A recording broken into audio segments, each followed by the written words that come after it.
తమ్ముడు మా తమ్ముడు పట్టుకొని ఎవరై తమ్ముడు అంటున్నా అంటానే ఏం చేస్తా నీకు ఎట్లయిందంటే నీకు అట్లనే కావాలి.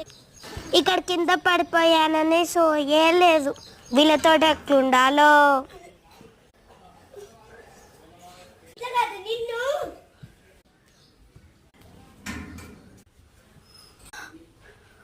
నిన్ను ఇట్లా కాదే నిన్న